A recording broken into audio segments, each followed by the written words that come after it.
많은 논란이 된 소설 82년생 김지영이 영화화돼서 관심이 있었는데 큰딸의 강력한 권유로 이제 아내와 함께 조조 영화를 보게 되었습니다. 역시 논란의 중간지대에서 많은 생각을 제가 보면서 하게 되었고요. 내용은 이제 말씀드리자면 다 아시는 분들 많겠지만 그래서 한번 설명을 하겠습니다. 82년생 김지영 씨는 결혼 전에 좋은 대학 출신으로서 기획회사에서 인정받으며 직장생활을 했던 현재는 2살 된 딸을 키우는 대한민국의 많은 경단녀의 전형적인 엄마입니다. 아직 젊고 행복한 가정과 사랑스러운 딸을 키우며 가정주부로 육아로 매일 바쁘게 지내고 있습니다. 남편이 대인이라는 역할을 맡은 공유 씨가 나오는데요. 너무도 자상하고 가부장적이지 않은 우리 이제 김상태 집사님 닮았습니다. 그리고 최대한 공동 육아를 하려는 이준영 집사님을 닮는 이 시대 신세대의 전형적인 모습인 좋은 남편입니다. 이 부부를 둘러싸고 싼 시댁도 평범하고 친정도 평범한 사랑과 상식과 대화가 통하는 집안입니다. 누가 보아도 대한민국의 평범한 한 사람을 설정했음에 틀림이 없습니다. 문제는 영화의 주인공인 지영 씨가 자신이 지금 행복하기도 하고 자신이 처한 환경에 다 이해도 되지만 뭉클뭉클 가슴에서 쳐올라오는 뭔가 모를 우울함이 올라오면서부터 시작됩니다. 이 우울함은 단순 우울증을 넘어 정신적 해리 현상까지 일어나 빙의 현상으로 이어집니다. 어떤 때는 친정엄마 모습을 자기가 흉내내기도 하고요. 어떤 때는 할머니로 빙의돼서 친정엄마를 위로해주기도 합니다. 극단적 스트레스 상황 속에서 자신의 내면 세계에서 올라오는 말을 대신해주는 다른 사람을 설정해서 해리 현상이 주변을 놀라게 하고 있습니다. 정작 본인은 그런 현상이 나한테 정신적인 어려움이 있다는 것을 모르는 가운데 남편 대현 씨로부터 더 큰 관심을 받게 되고 남편은 여러 가지 노력으로 아내 지영을 정신과 치료를 받게까지 이끌어냅니다. 친정과 시댁을 포함한 모든 사람이 지영을 돕고자 하면서 82년생의 한 여성이 대한민국 땅에 살면서 겪었을 성차별에 대한 모든 상처를 낱낱이 보여주는 영화였습니다. 이 영화는 소설과 짜임새가 매우 다릅니다. 이게 스토리를 가지고 플롯을 두고 나서 이제 결말까지 이끌어가게 되는데 소설과 영화가 다르니까 이 결말은 여러분들이 꼭 보셨으면 좋겠다 이런 생각을 가져봅니다. 자, 아내와 함께 조조로 이 영화를 보면서 개인적으로 떠오르는 사람이 몇 사람 있습니다. 제일 먼저 누가 떠올랐을까요? 같이 옆에서 보고 있는 제 아내가 많이 떠올랐습니다. 이렇게 이 땅에 살고 가정주부로 산다는 자체가 이렇게 힘든데 그 영화를 보면서 떠올랐던 여러 가지 장면 중에 제 인생에 참 인상 깊고 너무 상처가 됐던 그런 날이 있었는데요. 이렇게 집에 제가 선교사 생활에 집에 들어갔을 때 온 바닥에 우유가 흩어져 있고 살림이 안 돼 있는 일상생활과 너무너무 다른 모습에 충격을 받고 보니 아내는 침대에 누워있고 아이들은 셋은 집안을 난장판을 나눠놓고 있는 집안을 너무너무 잘 치웠던 사람이 왜 그날 왜 그랬을까? 그러니까 쌀도 떨어지고 분유가 요만큼 남은 걸 이제 하영이가 다 엎어갖고 다 헤쳐서 더 이상 먹을 것이 없어진 그런 상황 속에서 일주일 동안 신발 한번 신어보지 않고 살았던 그 아내가 그때 이제 눈에 처음 들어온 것이죠. 그러니까 우울증에 걸렸어도 12번 걸렸었을 이제 아내의 모습이 제일 먼저 이게 각인이 됐고요. 두 번째로는 저희 누나였습니다. 저희 누님은 이제 지금 정신병적인 부분이 있어서 3급 그래서 나라에서 이렇게 돈을 주는 돈 갖고 살고 있습니다. 어렵죠. 어제도 전화 걸어서 너무 어려운 얘기를 많이 나누는데 저도 그런 저희 누나에 대한 저희 책임이 있다 이런 생각을 갖게 됐어요. 왜? 저희가 5대 독자입니다. 집은 가난하고 그랬지만 뭘 먹을 거 생기면 아들 먼저 챙겨주고 심지어는 빨랫줄에 여자 속옷을 못 걸어놓겠어요. 엄마가. 남자가 그 밑으로 지나면 큰일을 못하게 한다고. 그러니까 전형적인 가정에 자라면서 누나는 동생한테 모든 것을 양보하면서 살았을 그 누나 얼굴이 떠오르게 되었습니다. 세 번째 떠오른 사람은 이제 제 큰딸이었어요. 왜 엄마 아빠 보고 꼭 보라고 했을까? 혹시 나도 자라면서 딸과 아들을 차별하면서 자랐던 것을 좀 깨달아 보게 하지 않았나 이런 생각을 좀 갖게 되면서 물어봤어요. 큰딸에게 혹시 내가 자라면서 아들 좋으니만 위하고 딸들 위하지 않은 적이 있냐? 그랬더니 큰딸은 전혀 없답니다. 근데 작은 딸이 물어봤더니 있다고 합니다. 이게 누가 맞는지 모르겠어요. 근데 아무튼 두 사람들이 떠오르면서 왜 아빠 엄마가 이 영화를 꼭 보라고 그렇게 보냈을까 이런 생각이 들었고요.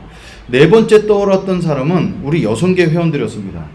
82년생 김지영이랑 너무 똑같은 환경에 살고 있는 여러분 한 분 한 분이 떠오르면서 야 이걸 어떻게 위로해 줄까. 근데 아내가 저한테 제안해 주기를 이 엄마가 이 영화를 볼 수 있는 형편이 안 되니까 우리가 모아서 자녀를 봐주는 동안 좀 엄마들 가서 보게 해주자, 이런 아이디어를 떠올랐어요. 그래서 여러분 신청하시면 우리들이 2시간 반 등의 애 돌보미가 되어드리겠습니다.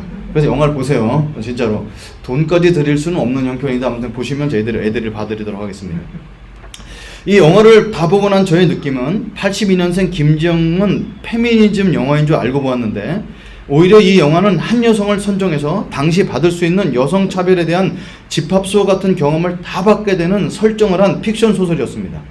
결국 이 김지영 씨의 어려움은 남편의 도움과 남편의 희생으로 병을 극복하게 되는 것을 보면서 이 영화는 페미니스트 영화인지 남성을 오히려 세워주는 영화인지 좀 헷갈리게 되었습니다.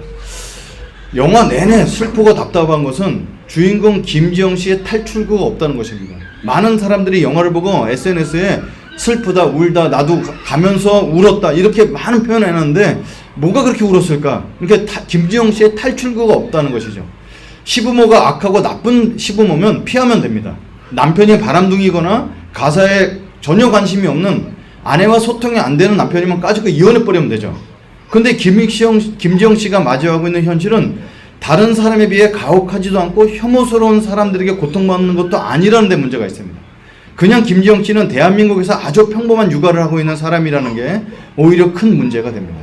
아무리 남편에게 사랑받는 사람이고 부모님과 소통이 되고 주변 사람이 지영 씨를 좋아하고 도와주려 해도 실제적으로 김지영 씨를 도와줄 수 없는 것이 답답한 현실로 영화 속에 와닿습니다. 영화에는 나오지 않지만 소설을 읽어보면 끝부분에 작가의 말이 이런 거 있습니다. 어딘가에 김지영이 존재할 수도 있다라면서 소설을 맺게 되는데요. 우리한테 실제 가능한 상황임을 암시하는 글을 주므로 소설을 읽는 사람으로 하여금 나도 혹시 김지영이 아닌가라는 공감을 자아내도록 시도를 했습니다. 개인적으로 의견을 말하자면 김지영이 어딘가 존재하는 것이 아니라 오늘 이 자리에도 있고 세계 어디에도 있음을 보아왔습니다. 그냥 평범하게 사는 삶 자체가 얼마나 버거운지 우리는 압니다. 세상에 왜 이렇게 되었을까요? 오늘 아침에도 찬양 인도하는 김 집사님, 김상태 집사님이 목사님 저 너무 빡세요. 아유 힘들지? 진짜 빡세요. 여러분 그 산만한 등치가 빡세다면 진짜 빡센 거죠. 아주 평범한 삶을 사는 맞벌이로서 진짜 빡센 거예요. 그냥? 왜 세상이 이렇게 되었을까요? 하나님이 주신 에덴 동산의 풍성함을 버리고 스스로 하나님이 되어 의, 식, 주 스스로 해결하며 사는 유한한 인간이 떠올랐기 때문입니다. 아무리 친절한 사람이 옆에서 응원해주고 좋은 공동체가 세워준다 할지라도 힘든 사람이랑 내가 비교해 볼 때 어쩌면 나는 다른 진짜 힘든 사람보다 그리 힘들지 않은 것 같아도 그냥 사는 것 자체가 힘든 게 사실 아닌가, 이것을 얘기해 주는 거죠. 그렇기 때문에 이런 관점에 보면 우리 모두는 김지영입니다. 이 자리에 있는 사람들 중에 먹고 살고 입고 자는 의식주가 완벽하게 해결되어 미래 보장이 되어 있는 사람 이상엔 아무도 없습니다. 그리고 미래 보장, 현실에 완전한 행복하는 것이 우리에게 다 채워준다 해도 정말 행복한 사람이 있지 않죠. 그 출구를 찾을 수가 없습니다. 우리 스스로 살아내서는 출구를 찾을 수 없다는 메시지를 저는 영화 김지영을 통해서 목사의 관점으로 영화를 보게 되었습니다. 아버지를 잃어버린 세상은 스스로 일용할 양식을 찾아 구해야 되고 경쟁하며 살아가는 세상으로서 그 누구도 안식을 누릴 수 없게 되었습니다. 이 영화에 가장 떠오르는 적절한 성경 구절은 예레미야 2장 13절이었습니다. 내 백성이 두 가지 악을 행하였나니 곧 그들의 생수에 근원되는 나를 버린 것과 스스로 웅덩이를 판 것인데 그것은 그물을 가두지 못할 터진 웅덩이들이다. 인류는 그 어디서 생명수를 구할 수도 없는 희망 없는 존재가 되었습니다. 완전 사망 상태에 있습니다. 우리는 살아있는 것 같고 숨쉬고 있는 것 같지만 결국 이 땅에서 죽어가고 있는 그 상태 모습으로 보여주면서 완전 사망 상태임을 보여주는 영화였고, 사람들이 동의하지 않던 소설은 100만 부 이상 팔리고 지금 오피스박스 1위인 영화가 사람들에게 그 메시지를 전달해 주는 게 공감되고 있기 때문이 아닌가, 이런 생각을 가져봅니다. 그런데 여러분, 이런 완전 사망 속에 우리에게 희망의 소식이 들려왔습니다. 오늘 주기도문 처음부터 볼 때 우리에게 큰 소식이 온 것은 하나님 아버지께서 우리의 친아버지가 되어준다는 그 소식이었어요. 아버지가 없는 사람은 스스로 파먹고 스스로 노력해서 살아야 되고 무한 경쟁 속에 살아야 되지만 우리도 똑같은 환경 속에 살고 있다 할지라도 하나님 아버지가 우리의 친아버지가 되어준다는 소식이었습니다. 누구든지 예수 그리스도의 이름으로 나오면 죄로 인해 하나님과 우리 사이에 벌어진 간격을 이어주고 태초에 아담을 창조하셨듯이 우리를 새로운 피조물로 부르시고 아버지의 자녀로 삼아준다는 아주 놀라운 희소식입니다. 하나님의 자녀가 된 사람에게 주시는 말씀이 있습니다. 제가 읽을 때마다 너무 은혜 받는 구절이 돼서 그냥 그대로 한번 읽어드리겠습니다. 마태복음 6장 25절입니다. 그러므로 내가 너에게 이르노니 목숨을 위하여 무엇을 먹을까 무엇을 마실까 몸을 위하여 무엇을 입을까 염려하지 말라. 목숨이 음식보다 중하지 아니하며 몸이 의식보다 중하지 의복보다 중하지 아니하냐. 공중의 새를 보라. 심지도 않고 거두지도 않고 창고에 모아들이지도 아니하되 너희 하늘 아버지께서 기르시나니 너희는 이것들보다 귀하지 아니하냐. 또 너희가 어찌 의복을 위하여 염려하느냐. 들의 백합화가 어떻게 자라는가 생각하여보라. 수고도 아니하고 길쌈도 아니하느니라. 그러나 내가 너에게 말하노니 솔로몬의 모든 영광으로도 입은 것이 이 꽃 하나만 같이 못하였느니라. 오늘 있다가 내일 아궁이에 던져지는 들풀도 하나님이 이렇게 이쁘시거든 하물며 너희일까 보냐. 믿음이 작은 자들아. 그러므로 염려하여 이르기를 무엇을 먹을까 무엇을 마실까 무엇을 입을까 하지 말라. 이는 다 이방인 아버지가 없는 이방인들이 구하는 것이라. 너희 하늘 아버지께서 이 모든 것을 너희에게 있어야 할 줄을 아시느니라. 정말 아멘입니다. 우리가 갖고 있는 지성 갖고 생각해봐도 우리는 새보다 귀하고 꽃보다 귀합니다.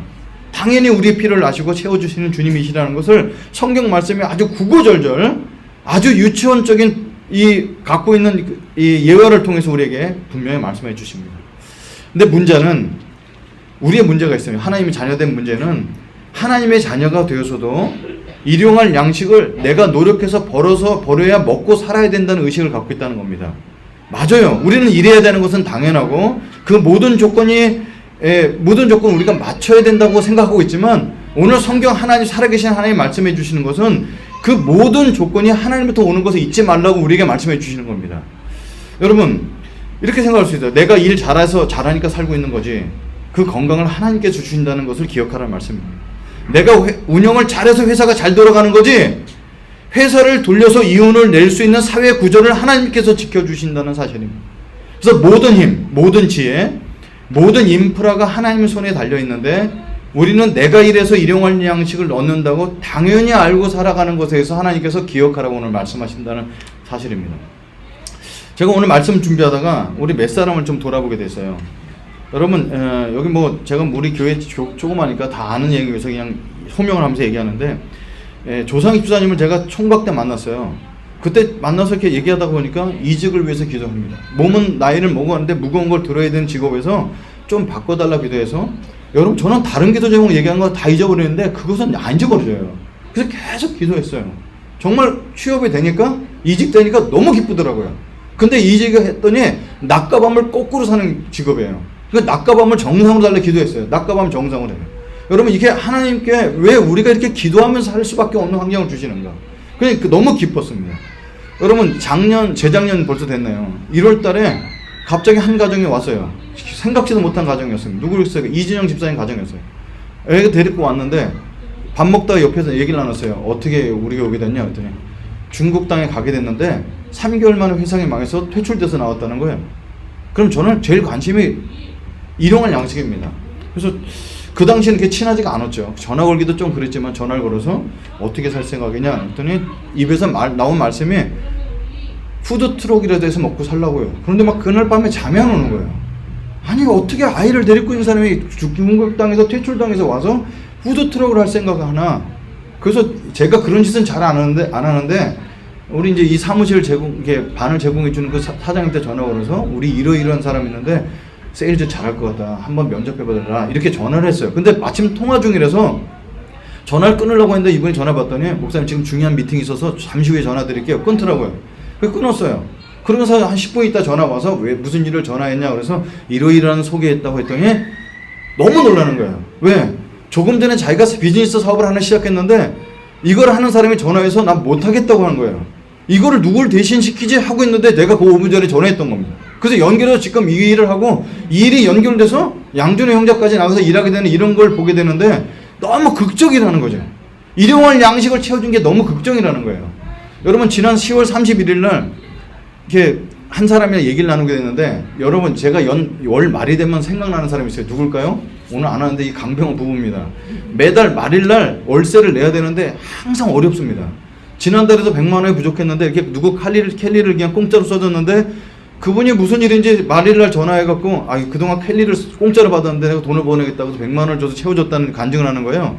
10월 31일 날 얘 어떻게 뭐 잘 됐을래나 하는데 제가 한 목사님을 만났어요. 그 목사님은 책을 내시는 분이에요. 사진 찍어서 저를 사진 가르쳐 주신 분인데 표지를 보는데 말씀으로 삶을 열다라는 글자가 그냥 폰트로 찍어 있는 거예요. 그래서 내가 권했어요. 이거 캘리로 쓰면 좋은데요. 제가 캘리 몇 사람 부탁했는데 너무 글이 엉망이더라고요. 저한테 저 아는 사람이 캘리가 한 번 써주면 300만 원인데 싸게 제가 부탁해 볼게요. 그랬더니 이분이 10만 원밖에 못 냅니다. 10만 원 너무 짠데? 그렇지만 전화를 했어요. 31일 날이었잖아요. 목사님 월세를 냈는데 딱 10만 원이 부족했어요. 어떻게 할까 고민했다는 거예요. 그래서 그 자리에서 바로 써갖고 10만 원 벌었어요. 야, 직업 좋더라고요. 이렇게 써갖고. 그래서 그 10만 원을 채워줘갖고 이렇게 서로 연결해줘갖고 10만 원 보내는 거 확인받는데 그렇게 기뻤습니다. 여러분, 뭐, 제 페북에도 올렸지만 10월 달엔 제가 외국도 나갔다고 강의가 져가지고 신우회가 막 이게 되면서 11월 달 생활비는 마이너스구나 생각을 했어요. 근데 마지막에 뜻하지 않는 강의가 들어왔는데 할까 말까 고민했어요. 몇 개를. 왜냐하면 학생들 모이는 집회는 가면은 내가 간사님들 밥 사줘야 되고 거긴 강사로 같이 줄 수 있는 형편이 안 되니까 너무 피곤한데 할까 말까 하다가 그래도 내가 돈 벌고 먹고 사는 거 아니냐 이렇게 갔는데 고려대 학생들 40명 모여갖고 2시간 동안 설교를 끝나고 나오는데 고려대 빵을 주더라고요. 그래서 이 학생 설교하고 빵이라도 얻어먹는 건 기적입니다. 그러니까 빵 들고 오다가 이게 따로 남자는 따로 들고 다니기 귀찮잖아요. 그래서 12시가 이미 넘어서 그 엠버스를 타고 내려오는데 빵 봉지를 넣어서 이제 가방에 꾸겨 놓는데 이게 빵 봉지가 벌어지니까 옆에 봉투가 보이는 거예요. 여러분 이건 신받다입니다. 그래서 여러분 제가 그 정도예요. 그래서 얼른 봉투를 열었더니 학생들 헌금으로 줄 수 없는 20만 원이 들어있어요. 그래갖고 바로 문자를 통해서 이렇게 확인하고 보니까 강사를 지난달에 안 넣었던 교회가 모르고 넣고 그래갖고 넣어서 탁 11월 달 생활비가 10월 30일 날 세워주는 거예요. 여러분 이렇게 기적적으로 살아가요 우리는. 근데 이 자리에서 어떤 사람은 저는 그렇게 경제적으로 평안하고 아무 문제가 없습니다 이런 사람이 있죠. 걱정 마세요. 곧 고난이 옵니다. 그러니까 하나님이 왜 이렇게 우리의 삶을 아슬아슬하게 주고 이제는 안정됐다면 새로운 위기를 왜 또 주실까요? 일용할 양식을 주실다면 펑펑 주시지. 그래서 묵상을 했는데 결국은 하나님은 돈이 모자라서 아슬아슬하게 주시는 것이 아니라 일용할 양식은 나로부터 공급된다는 것을 하나님께서 계속 알려주시는 거예요. 우리의 삶이랑 연결되어 있다는 걸 계속 알려주시는 거예요. 그래서 여러분 이게 어떤 부분에서 이 말씀이 떠오르냐면 모세가 나이를 먹어서 여호수아와 갈렙을 나가서 전쟁터에 내보낼 때 모세는 기도를 했어요. 어떻게 산에 올라가서 손 들고 기도했습니다. 그러니까 사람들이 이겨요. 그 팔이 힘들어서 손을 내립니다. 저요. 올리면 이깁니다. 이게 무슨 애들 장난도 아니고 이렇게 기도를 해요. 왜 하나님이 기도 한 방에 싹 물리치지 않게 하고 손 들면 이기고 손 내리면 지고 이 상황을 계속해서 우리가 아슬아슬하게 살아간 것처럼 보여주실까요? 이유는 하나입니다. 하나님 능력이 부족해서가 아니라 내가 너랑 이렇게 연결되어 있다는 걸 알려주는 거예요. 그래서 하나님이 우리에게 일용할 양식을 내려달라고 기도하는 이유는 하나님이 우리한테 안 주셔서가 아니라 하나님의 공급자인 걸 날마다 고백하고 인식하고 살라는 말씀입니다. 하나님은 우리의 아버지 되신 것을 계속 기억하게 하시고 알려주시려고 그러세요. 그래서 하나님은 이 정도로 자존심을 내려놓고 우리가 친밀한 관계가 되길 원하시는 너무너무 좋으신 아버지라는 것이 일용할 양식을 준비하다 너무 깨달은 사실입니다. 한 가지 더는 일용할 양식에 대한 이야기입니다. 우리 교회 다니신 분들은 이미 많이 들었겠지만 일용할 양식은 단순히 밥 먹는 것 이상이죠. 예전부터 제가 알고 있던 그 간사님이신데요. 다른 선교단체 간사님이세요. 커피를 진짜 좋아하세요. 커피를. 저도 하루에 한두 잔 마시는데 이 사람은 열 몇 잔을 마시는. 잠 잘 자? 그랬더니 커피랑 저 잠은 상관이 없습니다. 나이를 먹으면 알겠죠. 네. 커피를 너무 좋아하시는 선교단체 간사님인데 그분은 커피 마실 때마다 뭐라냐면 하나님 아버지 오늘도 일용할 카페인을 주셔서 감사합니다. 이렇게 기도하는 거예요. 처음에 웃겼어요. 여러분 이 사람 기도가 잘못된 기도일까요? 전 그렇다고 생각하지 않습니다. 주기도에서 말씀하시는 일용할 양식은 단순한 식탁의 밥이 아니라 우리들의 의, 식, 주 전부를 얘기합니다. 하나님께서 태초에 천지를 창조하셔서 완벽하게 죄가 없고 완벽한 그 세상을 공급해 주신다는 얘기가 일용할 양식입니다. 이스라엘의 광야 40년 동안 말씀을 따라 살고 하나님의 인도하심을 받을 때 이들이 만나가 내려서 일용할 양식을 먹었어요 라고 표현하지 않습니다. 날마다 만나가 내렸고 옷이 해지지 않았고 발이 부르지 않았다고 했습니다. 일용할 양식은 의식주, 문화, 생활, 건강, 교육, 우리가 살아가는 모든 터전을 알맞게 허락하신다는 뜻입니다. 아버지가 있는 삶의 축복을 얘기해주고 있습니다. 물론 하나님을 아버지로 모시지 않는 사람도 살아갑니다. 그들과 우리가 다른 것이 있다면 모든 일용할 양식이 하나님께로 온다는 것을 인정하는 삶, 그리고 염려하지 말라는 하나님의 약속이 있다는 것입니다. 주기도문을 한마디로 요약한 성경 구절이 있어요. 뭘까요? 우리가 너무너무 좋아하는 마태복음 6장 33절입니다. 너희는 먼저 그의 나라와 그 의를 구하라. 그러면 내 모든 것을 더하시리라. 여기 모든 것이 바로 일용할 양식인데 단순히 먹는 것만 얘기하는 것이 아니죠. 하나님을 주인 삼고 그의 나라를 구하는 자에게는 반드시 일용할 양식을 주신다는 하나님의 자녀에게 주시는 약속입니다. 우리는 준비할 필요가 있습니다. 간구할 필요가 있습니다. 그러나 염려하고 불안해할 필요는 없습니다. 하나님의 약속이 있기 때문이죠. 세 번째 포인트가 제일 중요한 포인트인데요. 양식을 뭐라고 했냐면 우리의 양식이라고 되어 있습니다. 하늘에 계신 아버지도 우리 아버지였고요. 이 양식도 우리의 양식에 대한 간구였습니다. 이게 대박 기도이죠. 최근에 알게 된 현옥철이라는 목사님 계십니다. 저희 목회자 그룹 모임에 나오시는데요. 이분은 의사십니다. 평범한 의사로 살아가길 내려놓으시고 정말 의사답게 사시고자 소명을 갖고 사십니다. 의사가 모여서 서로 돕는 의료봉사에 여러 곳 다녔지만 이거 갖고는 안 되겠다는 생각이 드셨어요. 그러다가 다른 사람이 하지 않는 사각지대를 발견하셨는데 그것은 한센병자들이었습니다. 한국은 이 병이 이젠 못 고칠 병도 아니고 병원과 정부 지원이 제대로 되어 있는데 우리나라 벗어나면 인도나 말레이시아나 중국 정부에는 사각지대임을 보셨습니다. 유엔에서 한 큰 프로젝트도 참석하셔서 큰 건물도 짓는 것들 보여줬어요. 거기 모여 살도록 했지만 실제적으로 사람을 돕지 않기 때문에 한센인들이 그 건물만 나있고 하나도 살지 않는다는 거예요. 사람들이 떨어져 돌아다니다가 한센병이 번져서 죽는 것을 보셨습니다. 한센인들을 치료하는 법을 의료 선교하시면서 그들을 가르치시고 스스로 자가 치료할 수 있도록 키트도 만들어서 다니시면서 직접 가르쳐 주세요. 스스로 자립하여 경제 활동을 하게 하셨습니다. 7년 정도 한 인도 마을을 계속해서 방문하셨는데 저 사진도 많이 봤어요. 그 마을이 자립하게 되는 성과를 보시면서 이제는 남은 인생을 4,700만 정도 되는 지구촌의 한센인들의 친구로 살다가 주님께로 가시기로 하셨어요. 아무것도 부족함이 없는 의사 선생님이신데 우리 모임에 나와서 그 아무것도 부족함 없는 분이 매번 기도 부탁을 하십니다. 이분은 자신에게 주어진 양식이 자신의 것만으로 생각하지 않으시기로 작정하신 것입니다. 어젯밤 제 페북을 보신 분은 아시겠지만 아내의 생일이었습니다. 축하하기 위해서 군에 간 아들까지 5친구 뭉쳤어요. 정말 오래간만에 고기를 사 먹었습니다. 고기를 딱 먹는데 막내 둘이가 내가 중국에 돌아와서 그렇게 고기 먹고 싶다고 했는데 이제야 먹는다고 그러더라고요. 여러분 그 전날도 아내가 여보 나 고기 좀 먹고 싶어. 그래서 여보 내일 먹을 거잖아. 그때 뭐라 하시냐면 나 지금 땡긴다고. 그래서 나 배불러. 왜냐면 이게 고기를 이틀 연속 먹기는 그렇잖아요. 그래서 잘 넘어갔어요. 그래서 어저께 고기를 먹게 됐습니다. 배가 이게 여러분 너무 맛있었어요. 정말 우리 동네에 있는 살상 록소라는 그 고기는 아주 비싸지 않으면서 딱 먹으면 고기 맛이 정말 나요. 정말 배부르게 맛있게 먹었습니다. 행복하게 먹고 사이다 한 잔 먹고 아들 데려다주고 행복한 시간을 갖고 왔습니다. 근데 여러분 지금 어젯밤에도 이렇게 물론 1년에 한 번씩 생일이니까 너무 잘한 것도 있지만 어젯밤에도 지구촌 구석구석에 굶어 죽는 사람이 있다는 사실입니다. 너무 배고픈 채로 배를 움켜쥐고 잠든 어린이가 있어요. 지구촌 인구의 7분의 1은 절대 빈곤으로 굶주리고 살고 있습니다. 굶어서 죽는 사람이 에이즈나 말라리아로 죽는 사람은 수를 합친 숫자보다 많습니다.